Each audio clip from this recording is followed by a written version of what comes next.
کس بنا کے اوپر بی بی ام البنین کو خدا کریم نے مستجاب دعا بنا دیا؟ وہ بھی تو کوئی معصومہ نہیں ہے۔ اور جب ابو الفضل عباس کی والدہ ہے اور وہ بی بی یہ کہتی ہوئی آئی ہیں کہ میں کنیز ہوں، میں تمہاری آقا دادی بی بی فاطمہ الزہرا سلام اللہ کی کنیزوں میں سے ہوں، مجھے ماں نہ کہنا، میں کنیز ہوں۔ یعنی اطاعت اور عاجزی اور شکر گزاری کا یہ عالم ہے کہ اپنے بیٹے کو بھی بی بی یہی تعلیم فرما رہی ہیں کہ دیکھو کبھی حسن اور حسین کے برابر آنے کا تصور بھی نہ لے، کبھی یہ سوچنا بھی نہیں، تم غلام زادے ہو، تم غلام ہو، تم ایک کنیز کے بیٹے ہو، اور ہمیشہ غلاموں کی طرح سے رہنا، ایسے اپنے شانوں کو جھکا کے رہنا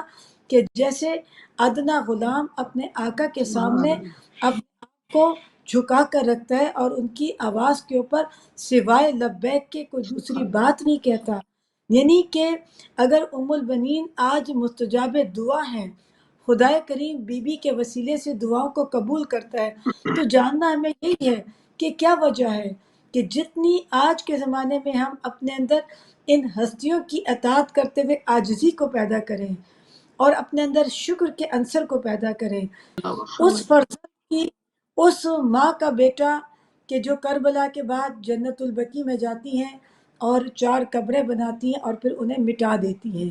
یعنی انگلی سے ایک مٹی کے اوپر قبروں کے نشان بناتی ہیں بی بی ام البنین اور ان قبروں کو مٹا دیتی ہیں اور کہتی ہیں کہ مجھے بیٹوں کی ماں نہ کہو، میں میرے بلکہ میں اپنے بیٹوں پر گریہ نہیں کروں گی، میں فاطمۃ الزہرا سلام اللہ اپنی آقازادی کی خالی گود کا گریہ کروں گی، اس پر ماتم کروں گی، میں حسین کا ماتم کروں گی۔ یعنی یہ ام البنین ہے کہ جس نے اپنے سارے بیٹوں کو قربان کر دیا اور ان پر گریہ نہیں کیا۔ اور پھر بشیر نے جب یہ خبر دی تھی کہ عباس اس دنیا سے چلے گئے تو کہا تھا کہ یہ ممکن نہیں ہے کہ عباس، میں نے اس کی ایسی تربیت نہیں کی ہے۔ جب یہ پتہ چلا کہ اب عبداللہ الحسین شہید ہو گئے ہیں تو بی بی کہتی ہیں کہ مجھے یقین نہیں آتا کہ کوئی حسین کو شہید کر سکتا ہے، میرا شیر جیسا بیٹا ابو الفضل عباس، میں نے اس کو یہ تربیت نہیں دی کہ وہ حسین کے ساتھ ہو اور کوئی حسین کو بال بھی بیکا کر دے، میں نہیں مان سکتی کہ عباس کے ہوتے ہوئے کوئی حسین کا بال بیکا کر سکے، یہ خبر غلط ہے، میں نہیں مان سکتی کہ حسین شہید ہو سکتے ہیں۔ یہ ام البنین کا عزم ہے،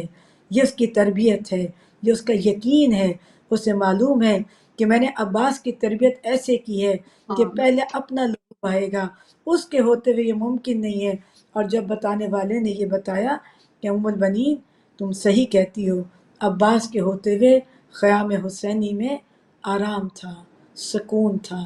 زینب کو یہ یقین تھا کہ مجھے میرے پردے کا محافظ موجود ہے